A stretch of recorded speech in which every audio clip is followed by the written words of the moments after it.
സ്വാലിഹ് നബി അലൈഹി ഇസ്ലാമിന്റെ ഗോത്രം അതിശക്തരായ അവര് മലകളെ തുറന്ന് വീടുണ്ടാക്കിയിട്ടുള്ള അതിൻ്റെ ഒരു വീടാണിത്. ഒരുപാട് വീടുകൾ നമുക്ക് പല മലകളിൽ കാണാൻ പറ്റും. മലകൾ തന്നെ വേറെ വേറെ ഷേപ്പിൽ അവരാക്കിയെടുത്തിട്ടുണ്ട്.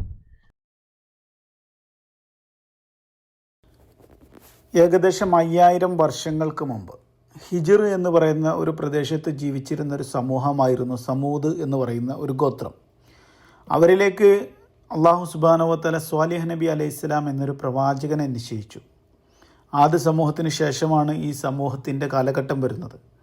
ഇന്ന് ആ പ്രദേശം സൗദി അറേബ്യയിലെ അൽ ഊല എന്ന് പറയുന്ന പ്രദേശത്തിനടുത്തുള്ള മദായിൻ സ്വാലിഹ് എന്ന പേരിൽ അറിയപ്പെടുന്നു. 2008 യുനെസ്കോ ലോക പൈതൃക പട്ടികയിൽ സ്ഥാനം നേടിയിട്ടുള്ള ഈ പ്രദേശം മദീനയിൽ നിന്ന് ഏകദേശം 400 കിലോമീറ്റർ ദൂരത്താണ് സ്ഥിതി ചെയ്യുന്നത്. അവിടെ ജീവിച്ചിരുന്ന ആ സമൂഹം അതിശക്തരായിരുന്നു. ആ ജനത പാറകളുടെ മലകൾ വെട്ടിത്തുറന്ന് വീടുകൾ നിർമ്മിക്കുന്നതിലും അതേപോലെ തന്നെ അതിവേഗം കിണറുകൾ കുഴിക്കുന്നതിലും വിദഗ്ധരായിരുന്നു. ഇന്നും ഈ പ്രദേശത്ത് നമ്മൾ ചെല്ലുമ്പോൾ അവിടെ അവർ നിർമ്മിച്ചിട്ടുള്ള 132 പാറകളിലെ വീടുകൾ അവിടെ നിലനിൽക്കുന്നത് നമുക്ക് കാണാൻ സാധിക്കും. അവരുടെ ശക്തിയിൽ അഹങ്കരിച്ച് നടന്ന, അനീതി ചെയ്തുകൊണ്ട് നടന്ന ആ സമൂഹത്തിലേക്ക് സ്വാലിഹ് നബി അലൈഹി ഇസ്ലാമിനെ അള്ളാഹു അയച്ചെങ്കിലും അവരിൽ പലരും അദ്ദേഹത്തെ വിശ്വസിച്ചില്ലെന്ന് മാത്രമല്ല, അവരാവശ്യപ്പെട്ട പ്രകാരം ഒരു പരീക്ഷണാർത്ഥം മലകൾക്കിടയിൽ നിന്നും അള്ളാഹു ഒരു ഒട്ടകത്തെ അവരുടെ മുന്നിലേക്ക് സൃഷ്ടിച്ചയക്കുകയാണ്. ആ ഒട്ടകം അവരാവശ്യപ്പെട്ട പ്രകാരമാണ് സൃഷ്ടിച്ചിട്ടുള്ളത്. ആ ഒട്ടകത്തെ ആക്രമിക്കരുതെന്നും അവിടെ അവർ നിർമ്മിച്ചിട്ടുള്ള ആ കിണറിലെ ആഴ്ചയിൽ ഒരു ദിവസത്തെ വെള്ളം ആ ഒട്ടകത്തിനുള്ളതാണെന്നും നാഥൻ കൽപ്പിച്ച പോലെ സ്വാലിഹ് നബി തൻ്റെ സമൂഹത്തോട് പറഞ്ഞിരുന്നു. ആ ശക്തരായ സമൂഹം ദൈവത്തിന് അനുസരിക്കാനും വഴിപ്പെടാനും പഠിപ്പിക്കാനും അനുസരിക്കുന്നുണ്ടോ എന്ന് പരീക്ഷിക്കാനുമായിരുന്നു അള്ളാഹു സുബ്ഹാനഹു വ തആല ഇങ്ങനെ അയച്ചിട്ടുണ്ടായിരുന്നത്. പക്ഷേ അവർ ആ കൽപ്പനയെ ധിക്കരിച്ചു. മാത്രമല്ല, ആ വിലക്കപ്പെട്ട ദിവസവും അവർ വെള്ളം ഉപയോഗിച്ചു. ആ ഒട്ടകത്തെയും കുഞ്ഞിനെയും അവർ അറുത്ത് ഭക്ഷിക്കുകയും ചെയ്തു. അങ്ങനെ സ്വാലിഹ് നബി അലൈഹിസ്സലാം തന്നിൽ വിശ്വസിച്ച ആളുകളുമായിട്ട് അവിടെ നിന്ന് മാറിപ്പോവുകയാണ്.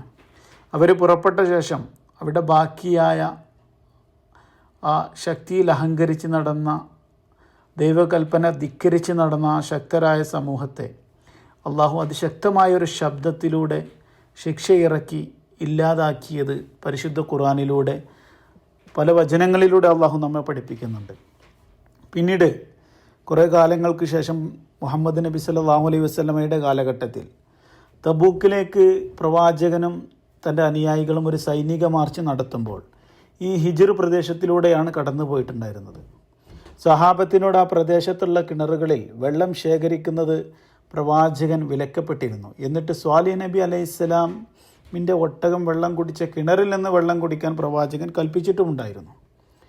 എന്നിട്ട് പ്രവാചകൻ പറഞ്ഞത്, അക്രമികളായ ജനതയുടെ ഒരു പ്രദേശത്ത് കൂടി നാം കടന്നു പോകുമ്പോൾ കരഞ്ഞുകൊണ്ടല്ലാതെ നിങ്ങൾ പോകരുത്, അവർക്കേറ്റ ശിക്ഷ നിങ്ങളെ ബാധിക്കാതിരിക്കാൻ വേണ്ടി എന്നാണ്. ഇന്നും അധികാരത്തിൻ്റെ പിൻബലത്തിൽ, സമ്പത്തിൻ്റെ ബലത്തിൽ, ആയുധങ്ങളുടെ ബലത്തിൽ ലോകത്ത് അക്രമവും അനീതിയും നടത്തിക്കൊണ്ടിരിക്കുന്നവർക്ക് നിങ്ങളല്ല ശക്തർ എന്ന പാഠം ഉൾക്കൊള്ളാൻ വേണ്ടി അതിശക്തരായിട്ടും ഇതുപോലുള്ള ദൈവിക ശിക്ഷകൾ ഏറ്റുവാങ്ങിയ സമൂഹത്തിൻ്റെ ചരിത്രങ്ങൾ അള്ളാഹു പരിശുദ്ധ ഖുർആനിലൂടെ പഠിപ്പിക്കുന്നുണ്ട്. കാര്യങ്ങൾ വ്യക്തമായി മനസ്സിലാക്കാൻ അള്ളാഹു നമുക്ക് തൗഫീക്ക് നൽകട്ടെ. മാത്രമല്ല, അള്ളാഹു പറയുന്നുണ്ട്, നിങ്ങൾ ഭൂമിയിലൂടെ സഞ്ചരിക്കുക, നിങ്ങൾക്ക് മുമ്പുള്ള ജനതയെ എങ്ങനെയാണ് ഞാൻ ശിക്ഷിച്ചത് എന്ന് മനസ്സിലാക്കാൻ വേണ്ടി നിങ്ങൾ എൻ്റെ ഭൂമിയിലൂടെ സഞ്ചരിക്കുക എന്ന് അള്ളാഹു വിശ്വാസികളോട് കൽപ്പിക്കുന്നുമുണ്ട്.